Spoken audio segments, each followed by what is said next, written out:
அனைவருக்கும் வணக்கம். நான் திருப்பூர்ல இருந்து பிரசன்ன ஜோதி ஈஸ்வரி ராஜுங்க. நம்ம இன்னைக்கு எங்க வந்திருக்கோம் பாத்தீங்கன்னா, அதாவது 4வது அட்டவீர ஸ்தலமான திருவீர்குடி அப்படிங்கிற ஆலயத்துக்கு வந்திருக்கோம். இந்த ஆலயத்தோட சிறப்பு என்னன்னு பாத்தீங்கன்னா, அதாவது இந்திரன் வந்து தன்னோட வஜ்ராயத்தால சிவபெருமானை தாக்க முற்பட்ட பிறகு சிவபெருமான் வந்து இந்திரனை வதம் செஞ்சாரு.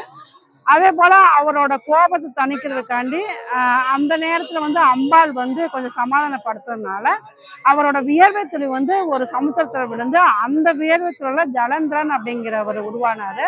அவர் வந்து நிறைய, அதாவது பலம் பெற்றதுனால நிறைய துன்புறுத்துறதுனால சிவன் வந்து ஒரு சக்கரத்தை வரைஞ்சி இந்த சக்கரத்தின் மேல எடுத்து நீங்க தலையில வைங்க அப்படின்னு சொல்லி சொன்னப்ப அவரால் அங்க சக்கரத்தை தூக்க முடியாம அவரோட உடம்பு 2ஆ பிளவுபட்டுச்சு. அப்ப அந்த ஜலந்தரனை வதம் செய்த இடம் வந்து இந்த ஜலந்தர மூர்த்தி அப்படிங்கிறது தான். இந்த ஆலயத்துக்கு எதுக்கெல்லாம் வரணும் அப்படின்னு சொல்லி பார்த்தீங்கன்னா, அதாவது தொழிலில் வந்து தடையா இருக்கவங்க, தொழில வளர்ச்சி இல்லாதவங்க இந்த ஆலயம் வந்து வழிபாடு செய்யறது நல்ல பலன் கொடுக்கும். அதே போல ஜாதகத்துல உங்களுக்கு சூரியன் புதன் சேர்க்கை பெற்று அல்லது பாதிக்கப்பட்டு அப்படிங்கிறப்போ இந்த ஆலயம் வந்து வழிபாடு செய்யறப்போ உங்களுக்கு அவங்களால் இருந்த கெடுபலன் குறைந்து நல்ல பலனை அதிகரிக்கும்.